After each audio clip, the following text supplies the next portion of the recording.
محراب و منبر سیریز اکتساب سیرت النبی صلی اللہ علیہ وسلم، مصنف محمود فاروقی، مرتب مشہود فاروقی۔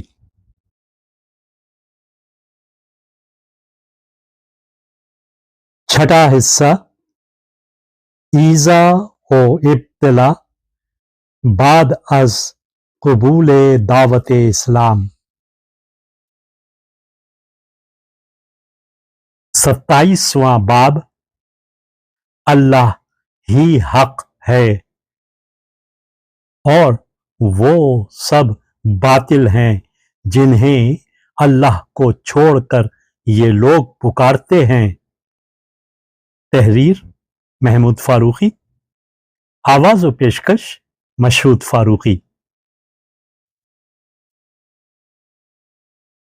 جن معبودوں کو تم خدا کو چھوڑ کر پکارتے ہو وہ سب مل کر ایک مکھی بھی پیدا کرنا چاہیں تو نہیں کر سکتے، بلکہ اگر مکھی ان سے کوئی چیز چھین لے جائے وہ اسے چھڑا بھی نہیں سکتے۔ یہ مدد چاہنے والے بھی کمزور اور جن سے مدد چاہی جاتی ہے وہ بھی کمزور۔ ان لوگوں نے اللہ کی قدر ہی نہیں پہچانی جیسا کہ اس کے پہچاننے کا حق ہے۔ واقعہ یہ ہے کہ قوت اور عزت والا تو اللہ ہی ہے۔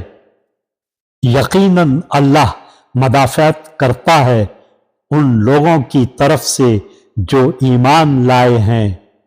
یقیناً اللہ کسی قائن کافر نعمت کو پسند نہیں کرتا۔ اجازت دے دی گئی ان لوگوں کو جن کے خلاف جنگ کی جا رہی ہے کیونکہ وہ مظلوم ہیں، اور اللہ یقیناً ان کی مدد پر قادر ہے۔ یہ وہ لوگ ہیں جو اپنے گھروں سے ناحق نکال دیے گئے صرف اس قصور پر کہ وہ کہتے تھے ہمارا رب اللہ ہے۔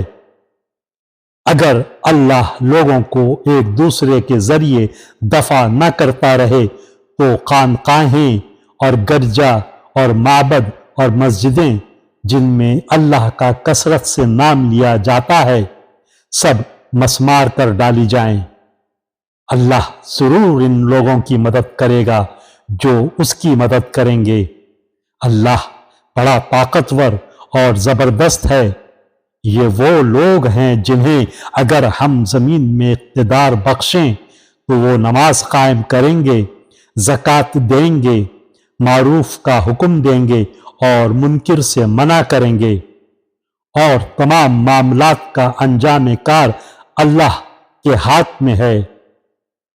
اے نبی، اگر انہوں نے تم کو جھٹلایا ہے تو ان سے پہلے قوم نوح اور عاد اور سمود اور قوم ابراہیم اور قوم لوط اور اہل مدین بھی جھٹلائے جا چکے ہیں، اور موسیٰ بھی جھٹلائے جا چکے ہیں۔ ان سب منکرین حق کو میں نے پہلے ہی مہلت دی، پھر پکڑ لیا۔ اب دیکھ لو کہ میری عقوبت کیسی تھی۔ کتنی ہی قطع کار بستیاں ہیں جن کو ہم نے تباہ کیا ہے، اور آج وہ اپنی چھتوں پر الٹی پڑی ہیں۔ کتنے ہی کنویں بیکار اور کتنے ہی قصر کھنڈر بنے ہوئے ہیں۔ کیا یہ لوگ زمین میں چلے پھرے نہیں ہیں کہ ان کے دل سمجھنے والے اور ان کے کان سننے والے ہوتے؟ حقیقت یہ ہے کہ آنکھیں اندھی نہیں ہوتی مگر دل اندھے ہو جاتے ہیں جو سینوں میں ہیں۔ یہ لوگ عذاب کی جلدی مچا رہے ہیں۔ اللہ ہرگز اپنے وعدے کے خلاف نہ کرے گا، مگر تیرے رب کے ہاں کا ایک دن تمہارے شمار کے 1000 برس کے برابر ہوا کرتا ہے۔ کتنی ہی بستیاں ہیں جو ظالم تھیں، میں نے ان کو پہلے مہلت دی پھر پکڑ لیا، اور سب کو واپس تو میرے ہی پاس آنا ہے۔ اے محمد، کہہ دو کہ